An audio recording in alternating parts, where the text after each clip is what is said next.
Assalamualaikum,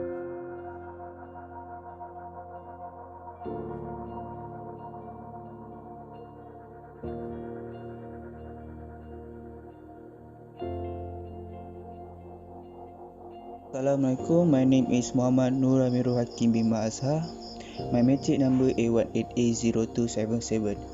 Now we present the introduction. Unemployment.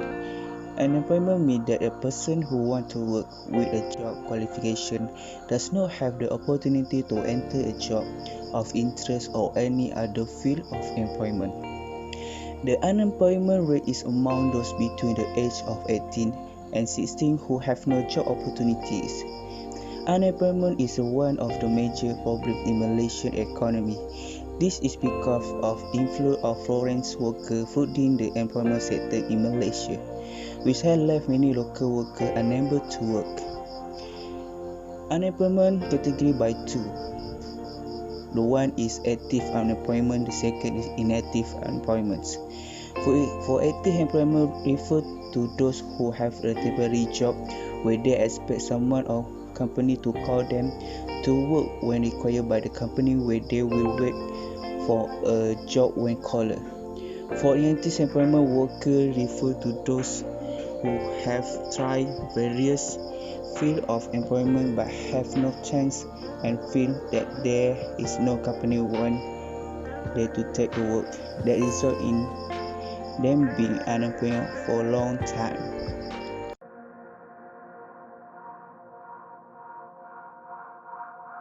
Now moving on to background country, Malaysia.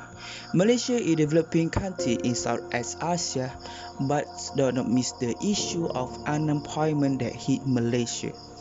Malaysia unemployment statistics for 10 years period in 2019 show that the employment rate is around 3.4%. This rate show a relatively low rate and show a decrease in the employment rate, which indicates that many workers have a jobs this year and almost have a jobs. The country has reached the lower unemployment rate ever recorded in 2040 with a 2.85% unemployment rate. This year, the booming Malaysia economy has met employment rates. The current political stability has led to the reduction of the unemployment rate, which many government measures have taken to reduce unemployment in Malaysia. Unemployment measures can be divided into several types, such as normal unemployment, structural unemployment, employment circle, or distribution. Normal unemployment occurs when the employment quit and seek a job but does not pay immediately at the time they are considered unemployment. Structural unemployment refers to the changing economy of the country. For example, economic changes have a result in lowering a bid from various sectors where our average sector want to employ foreign workers rather than local workers.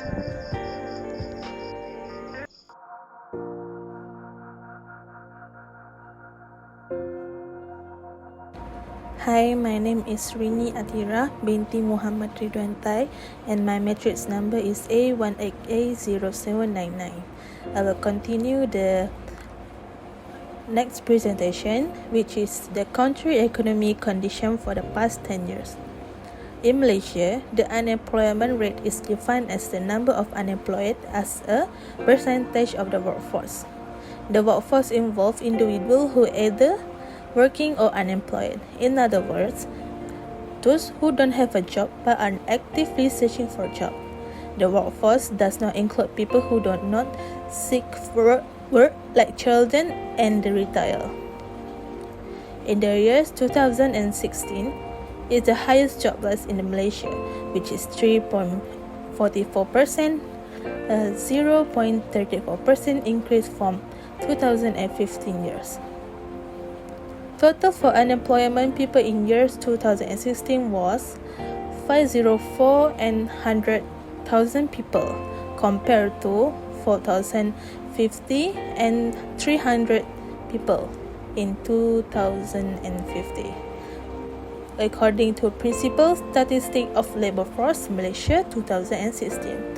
This is due to 7 million of the population in the working age was outside the labour force, an increase of 1.7% compared to the previous years. In 2018 was the second highest jobless in Malaysia, which is 3.35% decrease, 0.06% from 2017. The number of unemployed graduates in 2018 was 162,000, an increase of 4.6% from 2017. The BNM report also says Malaysia youth unemployment rate reached 10.7% in 2015. In 2014 was recorded the lowest rate among the 10 years, which unemployment rate is only 2.88% and annual change decreased by 0.23% from 2013. This is due to the economic growth in 2014. Total unemployment increased to 13.6 million workers in 2013. 30.2 million workers with a net increase of 366,600 jobs. Thank you.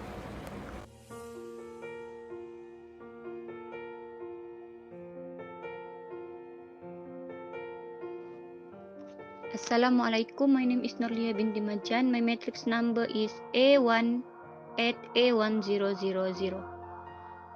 Now I want to discuss about the impact and effect of unemployment to economy.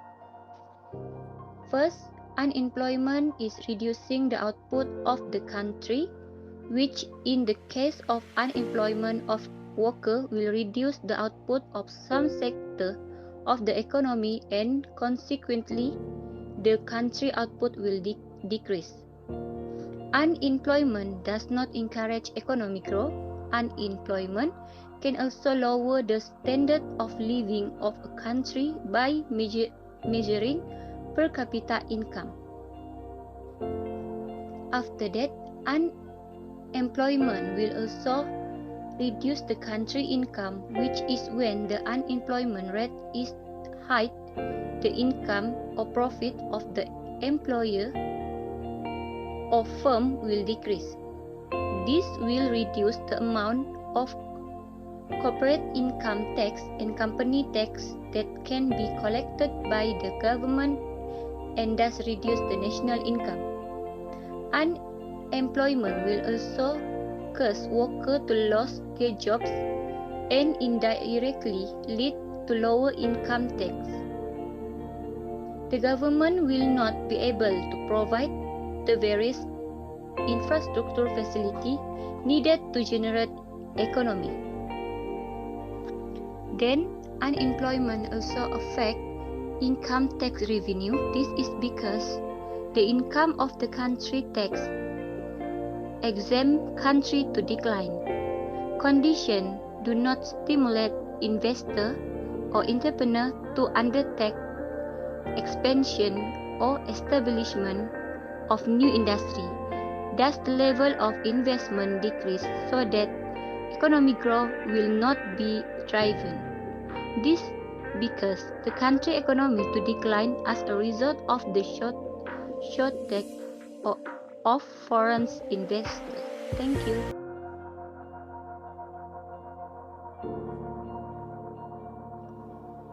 Assalamualaikum and hi, I am Mursida binti Aisalim and my matric number is A18A0398.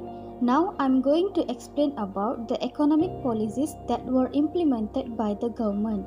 First of all, it is about expansionary fiscal policy. It is a government role to reduce the unemployment issues where they reduce the tax or increase government expenditure. Whenever the organization faced with pandemic situation, there will be big chance in losing job for the workers. So the government decide to implement fiscal spending to help employees keep their workers, and this will lead in increasing AD and GDP of a country. Next is education and training. The government is committed in providing training and educating the youths to become more skilled and permanent workers. The government also built a portal known as Jobs Malaysia, where the job seekers can apply on the portal for a job. This process will help them develop their transition process from early stage to a working reality. Monetary policy had also implemented by the government to handle this issue. It is an action taken by the central bank that involved in management of money supply and lower interest rates. This action helps in reduce the encouragement of spending and investing while increasing in domestic productions. This will be resulted in opening job opportunities for the unemployed groups. Finally, employment subsidies is a policy where the government will reduce the taxes and increasing subsidies for the employees. The government had introduced several programs like the wage subsidy to ensure the workers from losing their jobs whenever organizations face difficulties in operating. The government also had planned to introduce hiring incentive program for encouraging in hiring the employed groups with different incentives. That's all from me. Thank you.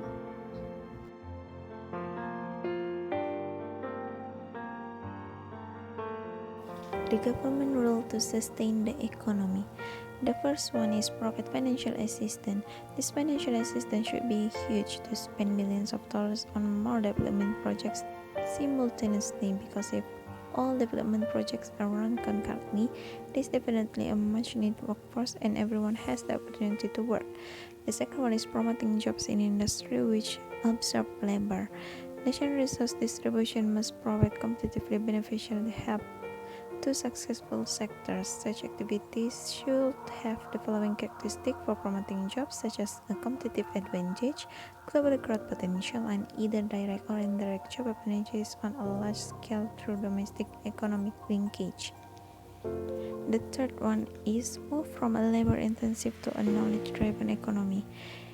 It is high time that we move away from being a labor-intensive economy and move towards a knowledge-intensive and skills-intensive economy.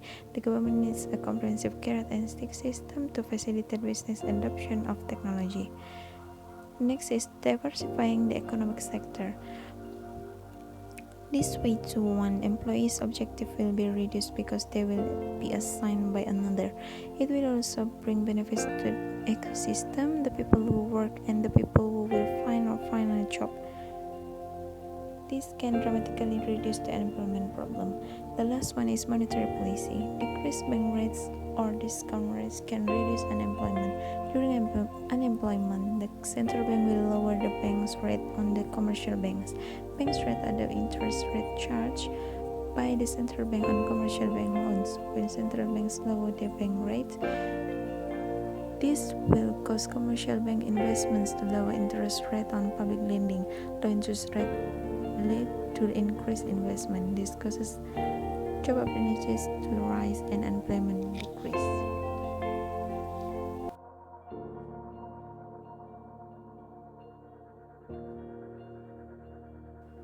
Okay, now this is about the conclusion. Malaysia employment was becoming worse in these current years and affecting the economy badly.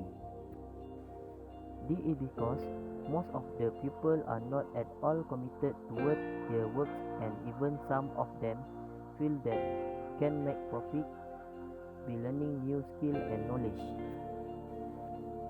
The government had implemented many rules and policies that can help our nation to get along and reach full employment.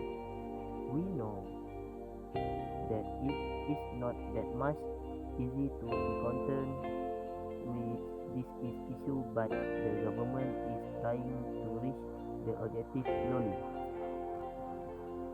The government had to face the economic expenses because of this kind issue that they still build and open the job opportunities for the employment groups. These roles also have a big part of private sector to help to offer job opportunities and make sure to improve the skill and knowledge of the workers. So they are the impact and how government deal with this employment issue and trying to achieve the macroeconomy objectives.